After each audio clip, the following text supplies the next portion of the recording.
one's called Bad Drugs. I'm all for modernity, but the drugs of today are terrible.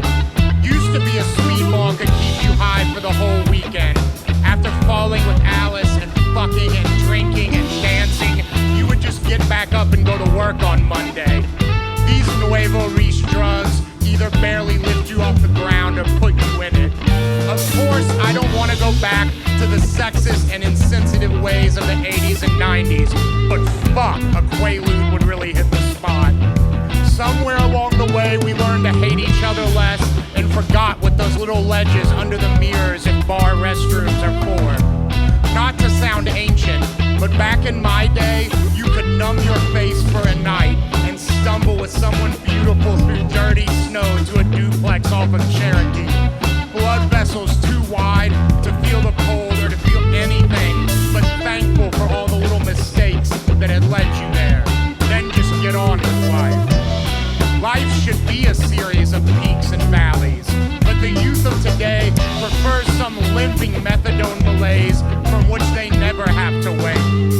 I don't want some spiritual journey with a shaman and an ancient practice in California. I just want to get fucked up. It's as if the universe has conspired to make that evil Nazi bitch right. I'm sorry, kids, but you should probably just say no, because the high you're chasing hung itself in the closet.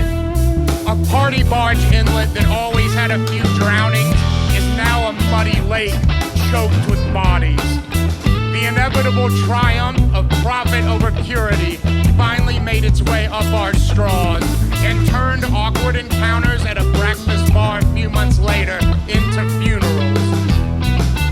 Pipes come with car chargers, and every 2-inch bump is a game of Russian roulette. We live now adrift in a sea of junkies and teetotalers. Nosebleeds used to not need as much.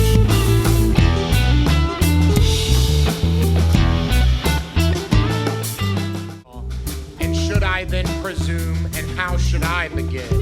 Shall I say I have gone at dusk through narrow streets and watched the smoke that rises from the pipes of lonely men in shirt sleeves leaning out of windows? I should have been a pair of ragged claws scuttling across the floors of silent seas. And the afternoon, the evening sleeps so peacefully, smoothed by long fingers, asleep, tired, or it malingers, stretched on the floor here beside you and me. Should I, after tea and cakes and ices, have the strength to force the moment to its crisis? But though I have wept and fasted, wept and prayed, though I have seen my head grown slightly bald, brought in upon a platter, I am no prophet, and here is no great matter. I have seen the moment of my greatness flicker, and I have seen the eternal footman hold my coat and snicker, and in short, I was afraid.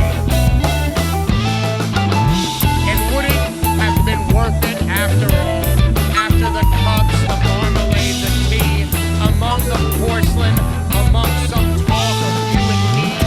Would it have been worthwhile to have bitten off the matter with a smile, to have squeezed the universe into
cautious and meticulous, full of high sentence, perhaps a bit obtuse, at times indeed almost ridiculous, in times almost the fool. I grow old, I grow old. I shall wear the bottoms of my trousers rolled. Shall I part my hair behind? Do I dare to eat a peach? I shall wear white flannel trousers and walk upon the beach. I have heard the mermaids singing each to each.